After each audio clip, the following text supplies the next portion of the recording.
Come take a look at this.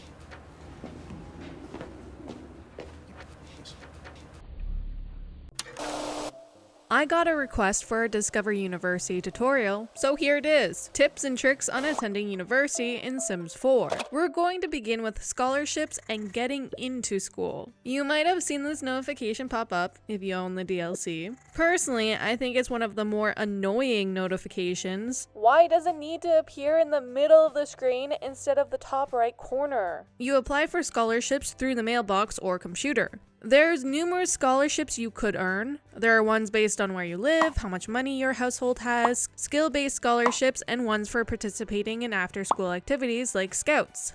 For the skill-based scholarships, you'll need to have at least a level 3 in the skill for it to even appear. You might be able to get the scholarship at level 4, but you'll have a better chance if your skill level is at 5. Having higher skill levels will also improve the odds of getting into a distinguished degree. Don't forget, you can apply for all of the available scholarships. In my opinion, it's 100% worth it, so please apply to every single scholarship that you can, much like real life.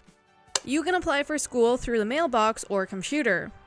It's good to remember that careers and your starting career rank will depend on what program you go through in school. Like, if you want your sim to be a journalist, you should go into the communications program. You'll receive your results for the scholarships and applications in a few days, either through the mailbox or computer. You can check both if you're a little antsy. I always end up doing that. Despite the actual world being called Britechester, which is the same name as the other neighboring university, there is in fact a uni called Foxbury. The Foxbury campus is a neighborhood within the world, which makes sense. That makes sense. It features a Foxbury Commons lot called Larry's Lagoon after the school's mascot. This commons area includes a computer area, a cafeteria, a ping pong table, 2 robotics workstations, and 2 bathrooms. In addition, it has a detached house for student housing and 2 dorms. There's also the Foxbury statue in the center of the neighborhood. This looks like a giant torch, I think. 2 lecture halls and a stadium for esports and soccer. The university has the Larry the Lobster as its mascot. Foxbury is around 50 years old and was actually sponsored by the Landgrab family. The campus features modern buildings and designs, so it makes sense as a fairly young school. Foxbury Institute may seem young compared to the historic town surrounding it, but has quickly distinguished itself in academia. For the students who have worked hard to attend Foxbury, it's not just work, but the pursuit of personal passions that keep this campus bustling.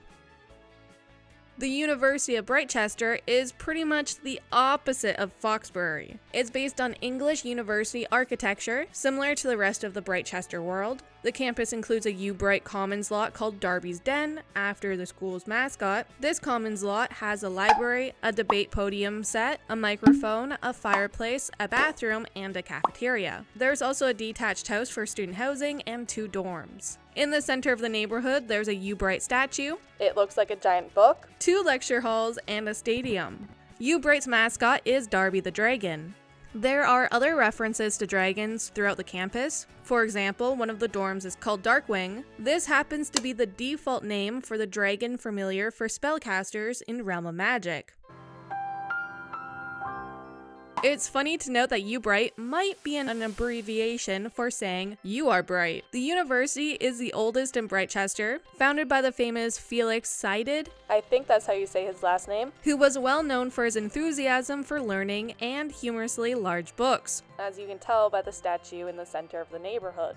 As the years have passed, the University of Britechester has established itself as an esteemed institute of classical education.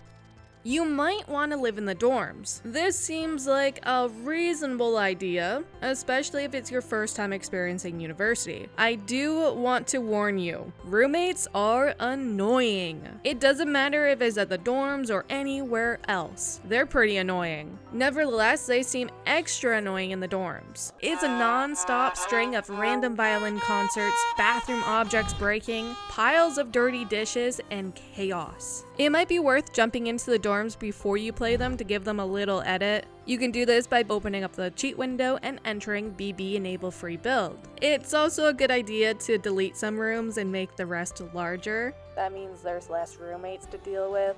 As well as delete all of the radios. You're going to hear enough violins, you do not want the extra noise of the radios. Add in a small kitchenette for convenience, and you're pretty much set. If you haven't touched Discover University at all, there might be pre-existing Sims living in the dorms.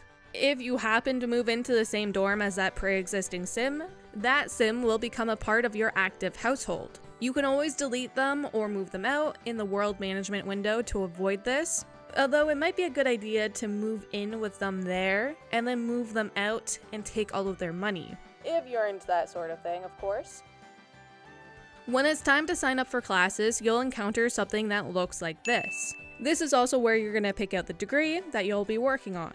You have the option to select 1 to 4 core classes as well as electives. I highly suggest taking research and debate as an elective if it's there. This will help your sim with studying for their other courses and will actually speed up their homework process. To graduate, you must complete 12 classes altogether.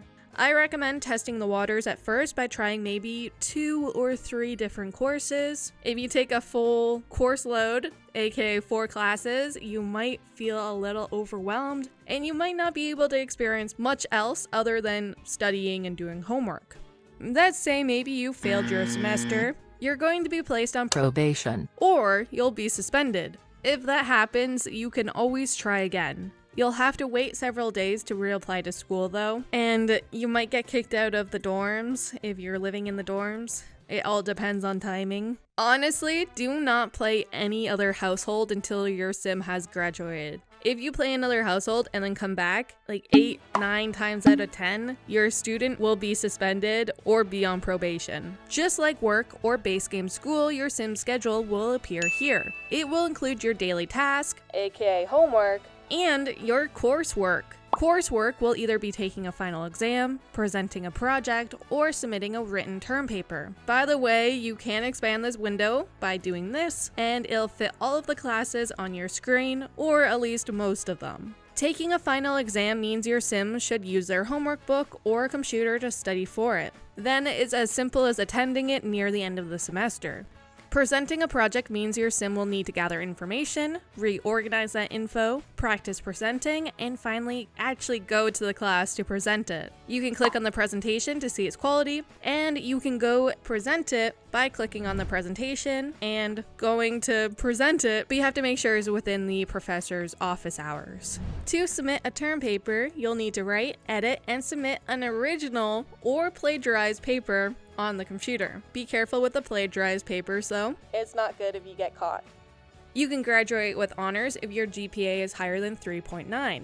That means your sim could either graduate with a normal degree, a distinguished degree with or without honors. You do get the most boost if you graduate with a distinguished degree with honors. A normal degree with honors is almost, not quite, but almost as good as a distinguished degree without honors. On the very last day of your last semester, your sim will attend their graduation ceremony. This event is a rabbit hole, so don't get too excited. I do think it's stinking adorable to take some photos of the graduate in their graduation gowns outside of the school. It's too stinking cute. Once you're done, you can go ahead and select a career. Now, you'll have the option to select the base level of that career, or you can pick a branch. Either way, you'll get faster performance gains, faster paid time off generation, and earn extra cash money, baby! Don't forget that you can go through numerous programs and earn as many degrees as you want with the same sim. So, now that you know how to succeed at university, I'm kinda curious. What's your favorite university? Do you love UBright or Foxbury more? If you have a request for a video, please let me know what it is. Thank you for taking the time to watch this video. I hope it was very helpful. And don't worry, we'll be talking again here very soon. Bye!